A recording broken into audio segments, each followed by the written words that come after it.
not unlike the Thrones universe to devise the fandom. Yeah. And they seem to have done it again. I will admit I was kind of I had to watch it again. I watched it again, and for what it was good. Yeah, I think it was a great episode. Um, if that had been in the middle of the season or the penultimate episode, people would have been raving about it. Oh, But absolutely. people obviously seem to have expected more from a season finale, especially considering we only had 8 episodes. Yeah, Um, but for me, I really enjoyed it, and I thought it set up the next season very, very well. it did. I mean, one of my I guess I would respond to people that are really complaining about it. Do you remember the last season of Game of Thrones? Yeah, I've legit seen people say that was the worst season finale. Not even in the history of Game of Thrones. I've seen people say that was the worst season finale in the history of television. I'm like, did you watch season 8? And do you remember the series finale of The Sopranos? How about Lost? Yeah. I got a love-hate relationship with that finale.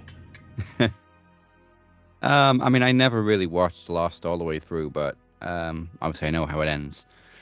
Um, but yeah, and I'm not even one of those people that really complained about season 8. Like, I'll sit here and say, yeah, it was shit. It should have been so much better. But at the time, I kind of accepted it for what it was. I think if they'd have had more episodes and it wasn't so rushed, it would have been an okay finale. I even kind of understood Bran. I didn't understand his motives because he said he can't claim anything, and then the next thing he's the king. And then he tells you that's the whole reason he came all this way. But still, for me, it kind of made sense because how can you stab a king in the back when this king knows everything that ever happened and ever will happen? I still say Bran was the true villain the whole time. You're right. The evil genius in the wheelchair. The master Um, manipulator, if you will. but as far as the last 2 episodes of House of the Dragon goes, the penultimate episode was amazing. Oh yeah. In the dragon pit. Uh, seeing like we knew, even if you haven't read the books, we knew it was going to be Ulf and Hugh Hammer. Hugh Hammer that were going to claim the dragons. Um, but it was still nail biting and it was still tense because Vermithor just unleashed hell on everybody. He wasn't happy. No, he didn't want to be ridden. And then you get to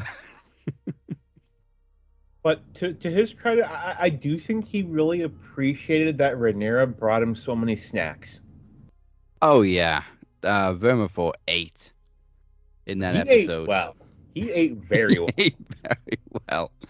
And then we get to Silverwing, who's kind of Just there. down in the depths somewhere, and the first human he comes across is like, "Hey, okay, you'll do. I haven't been ridden for a while. Let's go." Yeah, it'd been like 30, 40 years. Yeah, Silverwing was just bored. It's like, all right, fine, let's go. Um, I don't know. So maybe that would have been a better season finale to have, because you've also got then that iconic shot at the end, where Aemon chases Silverwing, and then very quickly retreats when he realizes, oh shit, there's more dragons on Dragonstone. It's that classic meme of the little baby running into the room and then running right back out. That's It's when literally that. Aemon knew he fucked up and U-turned. Even Vermithor is like, yeah, I'm out. But yeah, then you got the great shot of Rhaenyra just staring daggers at Aemon. Then she's got 3 dragons behind her. All of a sudden, the odds fall into her favor. Like we've been saying all season, she's losing. Yeah. Um, so gaining these 2 riders for 2 of the big dragons is a big win for her. And you know, if Daemon had been there, Oh, he would have chased that. He would have gone. He would have gone after him. absolutely. We've also said this. Aemond is kind of like mini Daemon. Oh yeah. And like I said, I haven't read the books, but I do know something about that's coming, which hopefully we see in season 3. And Helena did tease it in the last episode when she spoke to Aemond.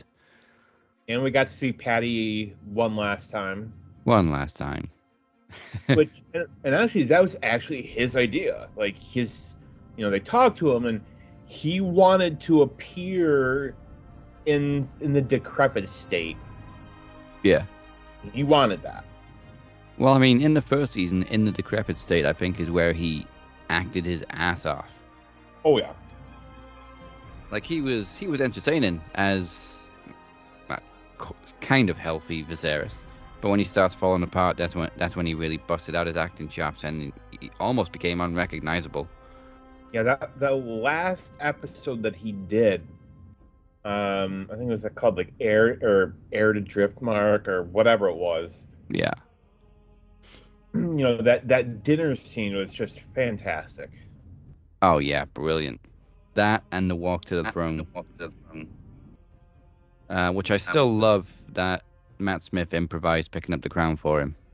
It was almost like an Undertaker entrance, I can hear the gong now. Yeah. You'd be like, okay, all right, well, can somebody pick him up and carry him? So in the 5th episode, Alicent did a lot of strolling in the park. She just kind of wanted to get away from shit and take a minute because it's just been non-stop ever since Viserys died. But we kind of, it was kind of her going away to reevaluate everything, because we then saw her make her decision in the final episode, and a very tough decision for her, where she basically admits defeat, comes to Rhaenyra and says, look, you can have the throne. I don't want any part of it anymore. I just want to take my kids and go. But Rhaenyra's like, yeah, but Aegon's got to die. And Alicent's just like, okay. Yeah, not in so many words. I think the silence said it all. But obviously we've seen Helena. Yeah, Helena's done nothing.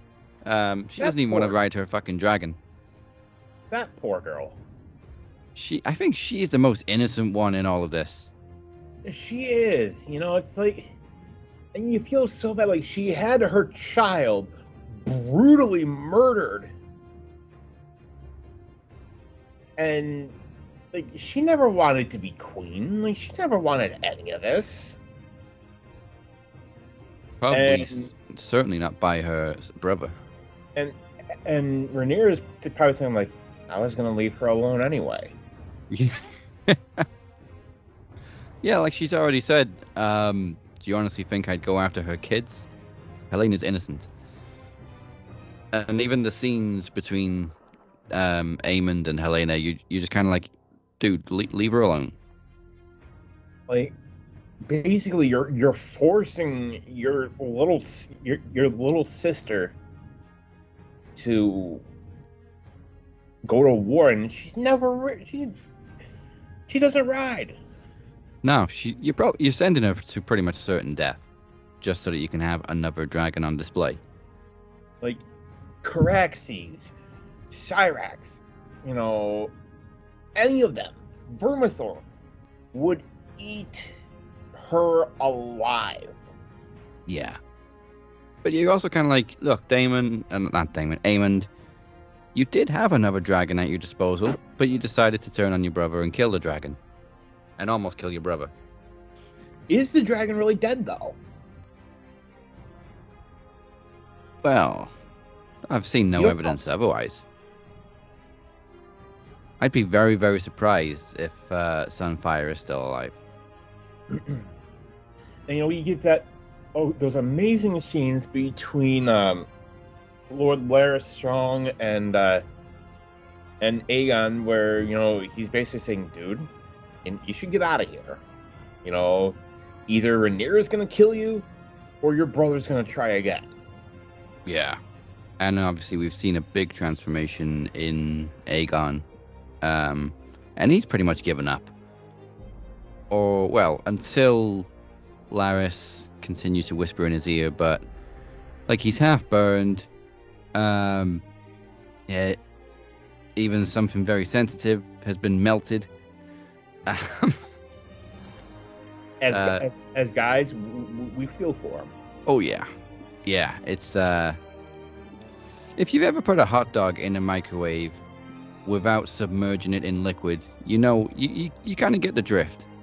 Yeah, or if you leave a hot dog on a grill for too long, yeah, you get the picture.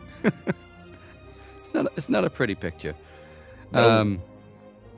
So finally, in the last episode, we did see Laris kind of sneak Aegon away, almost like Frankenstein's monster. I got very similar Robert De Niro vibes from that adaptation of it. We don't. Well, maybe you do from the book, but we don't know where he's taking him. We don't know what's going to become of Aegon, how he's going to come back. Obviously, Helena's predicted that as well, that he will return, and he will rule again from a wooden throne, which I hope is not a commode. Yeah, hopefully not. And there have been a lot of divergence from the book, so it's don't really know. Now, one divergence I did know about find out about was obviously they've been teasing Baylor finding and claiming Sheepstealer, but in the book there is another character in the middle. Yes.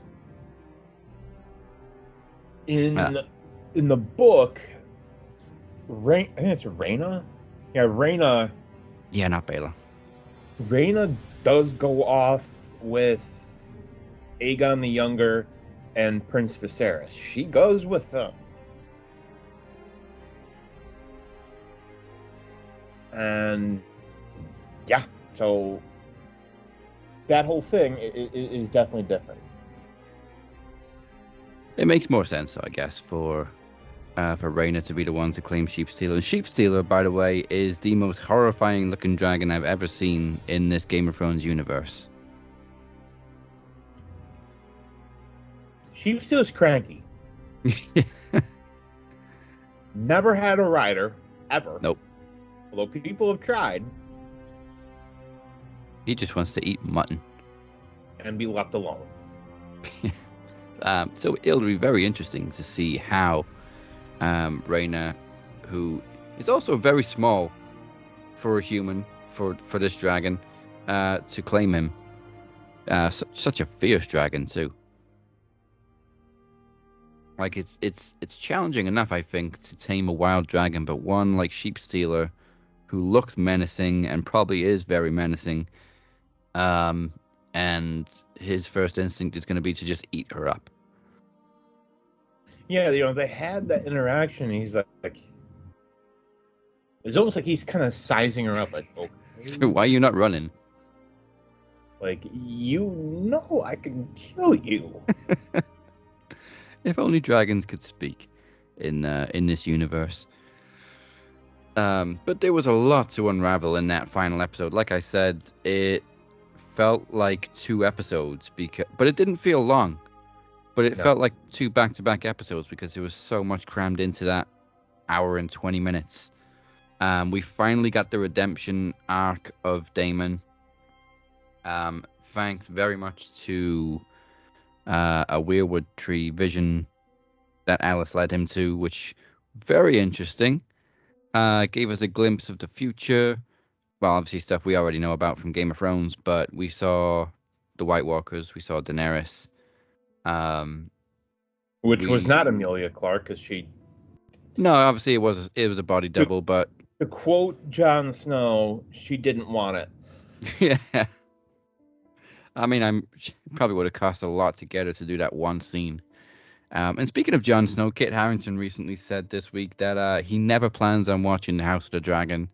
Not out of negativity, but he says he spent so much time in that whole world doing Game of Thrones. He'll probably never watch House of the Dragon, even though he's heard it's very good. They're doing very well, and he's happy for him. And also, it'll probably be a long time before he even watches Game of Thrones again. So I can't say I blame him. no, especially with the way his character ended up. Um, he was meant for great things, and Jon Snow went out with a whimper. Thank you, Dan and Dave. Which that quote from Kit Harington kind of makes me doubt if we're ever going to actually get a spin-off of Jon Snow. You know, I'm sure to quote the $1 Million Man, everybody's got a price. This is true. We do know that A Night of the Seven Kingdoms is coming. We've seen a little glimpse of that thanks to HBO, which is a story of Sir Duncan the Tall. Sir Duncan the Tall and Egg. An egg. There's just great names in Westeros. Egg, blood, cheese. Ulf. Egg is actually, well, I'm not gonna say who he is. Okay. I'm assuming there's a book that A Night of the Seven Kingdoms is based on. Or kind of just lore. So it actually is called A Night of the Seven Kingdoms, and it's a series of short stories. I mean, it probably could end up being 4 seasons, with each season being one of the small books. Yeah. Okay. And we did get confirmation that House of the Dragon is going to be 4 seasons. Yeah, which we kind of knew all along, and I think that's a nice, comfortable way to go. Because this second season has kind of felt like they've stretched it a little bit to get to season 3 where chaos is going to reign. We're expecting at least 2 landmark battles in season 3. Easily. Big Because, ones. we have Aemon sent Tywin Lannister off to meet with the Triarchy, which that's not going to end well. I'll just say that much. Not going to end well. Oh, never was a big fan of mud wrestling. Oh, that whole sequence was just... I don't know how to describe it. I've never seen a Lannister begging before, much less Singing, too. singing. Oh, singing either.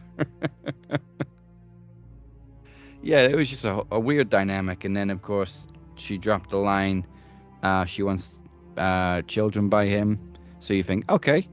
And then she extends that with, she would like him to fuck her wives. And he just says, and how many? Things are different in Essos. Just a little. Yeah, I mean, as we've seen from the Dothraki. But in terms of Daemon, he finally came around, and that vision made him realize that he needs to support Rhaenyra, because there are bigger fights to come. And that made Simon Strong so happy. Simon Strong is like the greatest cheerleader in the world. You just see that kind of little happy clap in the background. And he's probably thank God you're going home. Yeah, Caraxes was the same. When he saw those 2 dragons coming towards Harrenhall, he was just like, get me the fuck out of here. Be like, can you talk to him? Yeah. Talk to your husband. He's going batshit in there, seriously. You wouldn't believe the things we've seen. Be like, I haven't left here in weeks. I want to go home. I want to burn something. No good burning this castle. It's already been burned. Yeah, Balerion took care of that. it was a great scene where Daemon obviously bent the knee to Rhaenyra, and the Rivermen rallied behind her. Very reminiscent of the North rallying behind Jon back in the later seasons of Thrones. So that's a win, another win for Rhaenyra. She's got the Rivermen behind her. She's got 2 extra dragons riders. She seems surprised that Daemon bent the knee. She's like, "Oh, okay." Yeah. So she's like, so what the fuck have you been wasting all this time here for? But she did sternly warn him, like, you ever fucking leave me again, you're sleeping on the couch. And he's like, "Yeah, I'll be good." I just want to fight now.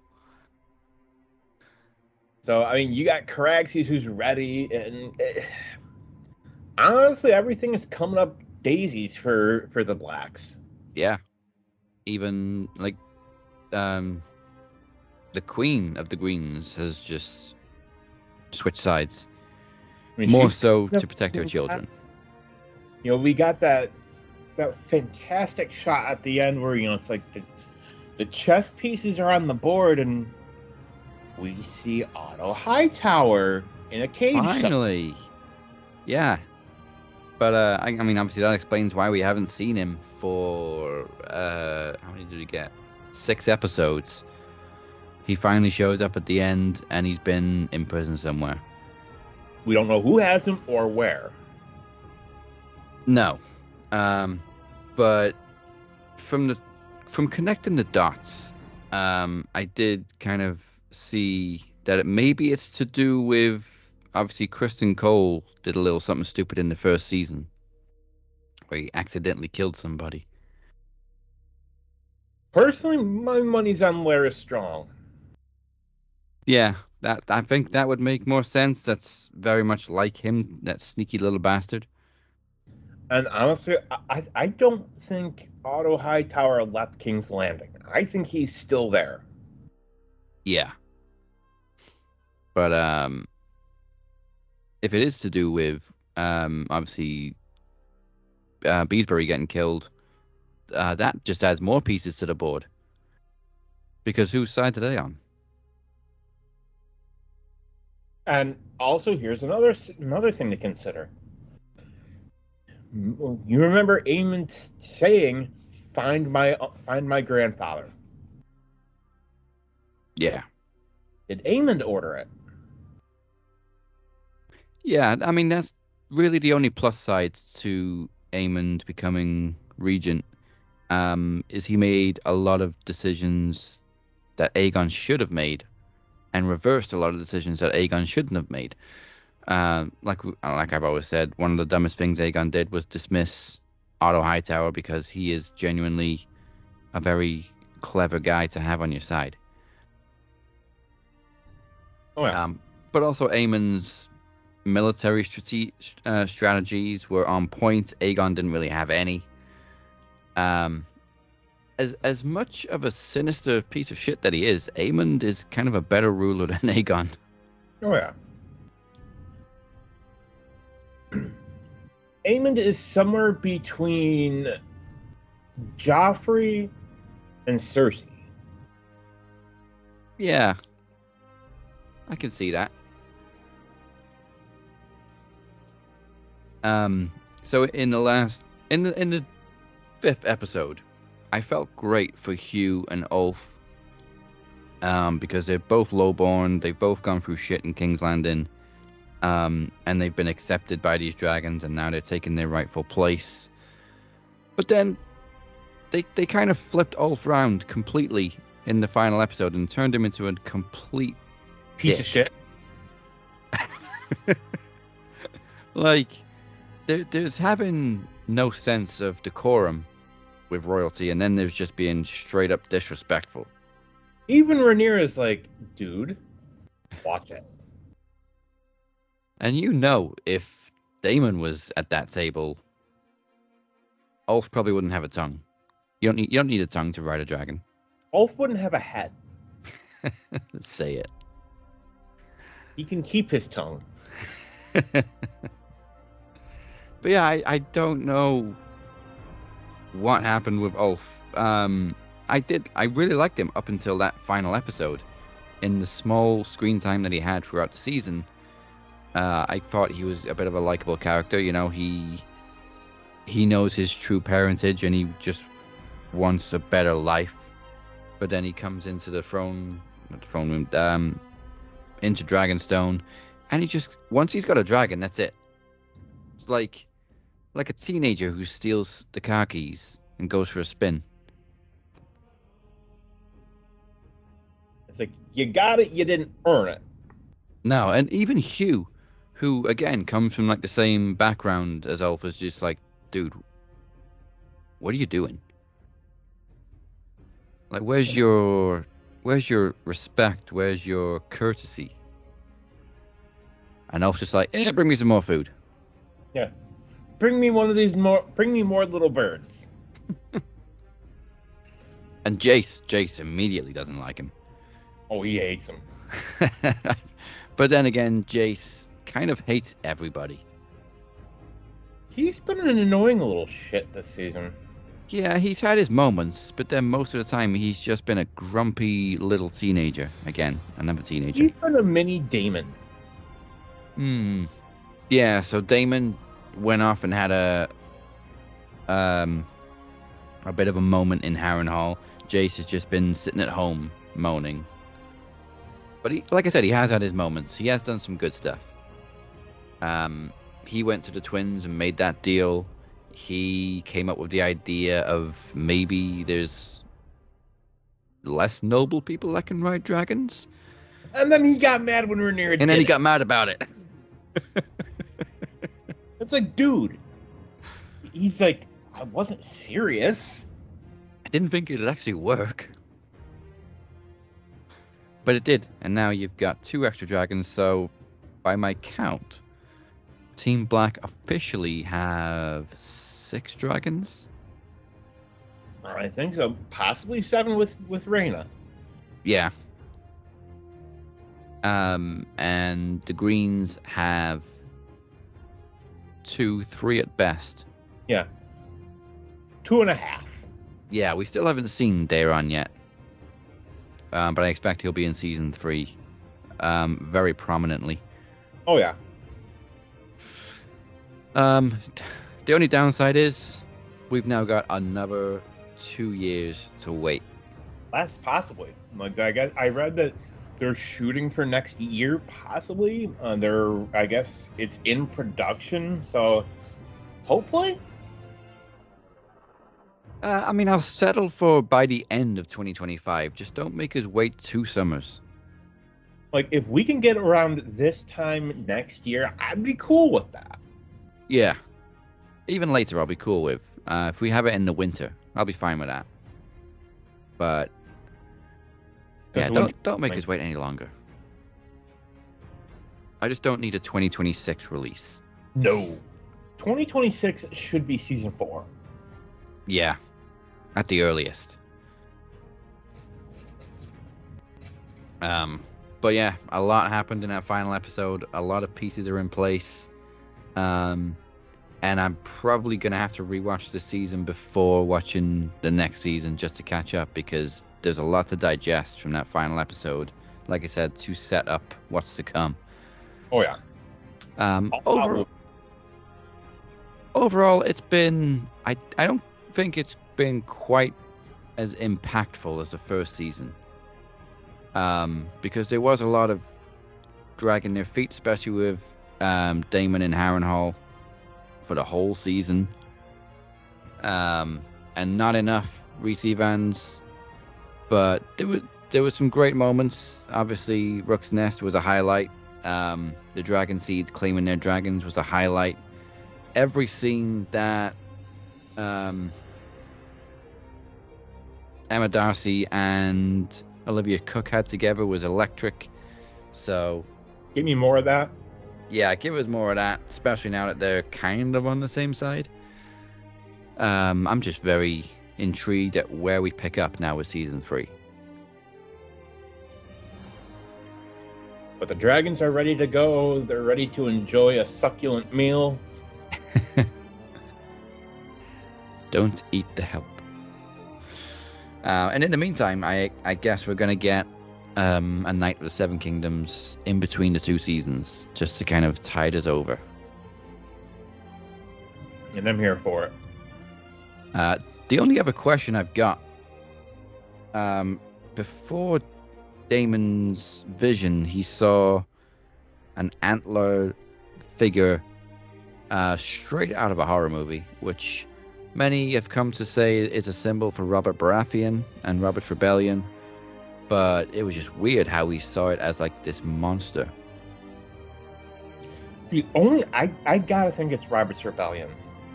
You know, not just Robert Baratheon. I think it's the fall of House Targaryen. Yeah, all thanks to the Baratheons. Although, because even though they are descendant of Targaryens, you know, they're it's a complicated family tree. It's not necessarily a tree, more of like a family circle. Yeah. And before we wrap this up, there was another great scene where Corlys kind of got put on blast by Alan. Yeah, Alan let him have it. And he knew he was right, so he couldn't really say anything back. But yeah, Alan was just like, "Look, you've never wanted anything to do with me before. I don't need your help now." And like, you walked by me and didn't acknowledge me, and now you want? No. I'll do this because I'm in service, but beyond that, you can go fuck yourself. Which is fair enough.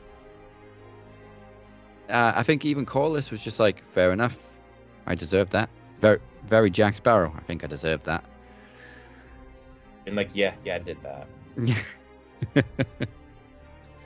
And obviously, yeah, the sea is going to play a big part in the next season as well, I think, because you've got the sea snake on one side, and then you've got, well, the Lannisters now have an army on the sea, and no elephants again. Poor Cersei just wanted her elephants. She did. I don't know what she expected from those elephants, but what was it, like 10, 20,000 men show up, and she's just like, yeah, I was promised elephants. Like, Yeah, being like, where are they? She just wanted her elephants.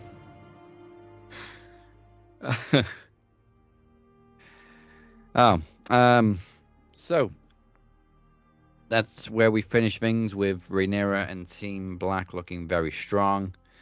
Aemond panicking a little bit, I guess, going into the next season. Oh yeah. Because up until now, he's had the advantage. He's had the biggest dragon, and now he's outnumbered. In a big way. Yeah, so hopefully we don't have to wait very long. Hopefully season 3 comes quicker than expected. And hopefully, just to please the casuals, we get a lot more dragon. I mean, there was plenty of dragon action, but we only had one real duel this season. And hopefully we get more dragons in King's Landing, because, well, we know what happens with dragons in King's Landing. Yeah, there's something majestic about seeing a dragon silhouette over those orange roof tiles. And also, it was a different King's Landing in House of the Dragon. That it wasn't in Dubrovnik like Game of Thrones. I think it was in Spain. Yeah, I think so. But it still looked great. If anything, it looked bigger in House of the Dragon. I don't know how they managed that. Obviously, CGI is great. But yeah, thank you all for joining us for this mini season. We need more episodes in season 3 and 4 too. Give us 10. Yeah, did we have 10 in the first season? Then they cut it down to 8 this season? Yeah, I don't know what they were thinking. 10. 10 is perfect for an epic season. Nice round number. Yeah. At least it wasn't 6 like season 8, which would have been rushed as fuck. Oh yeah. But yeah, as soon as we know when season 3 is coming, we will know when the Throne Zone season 4 is coming. No, 5. So until then, remember one thing that we always say: the internet is dark and full of spoilers. and so is the books.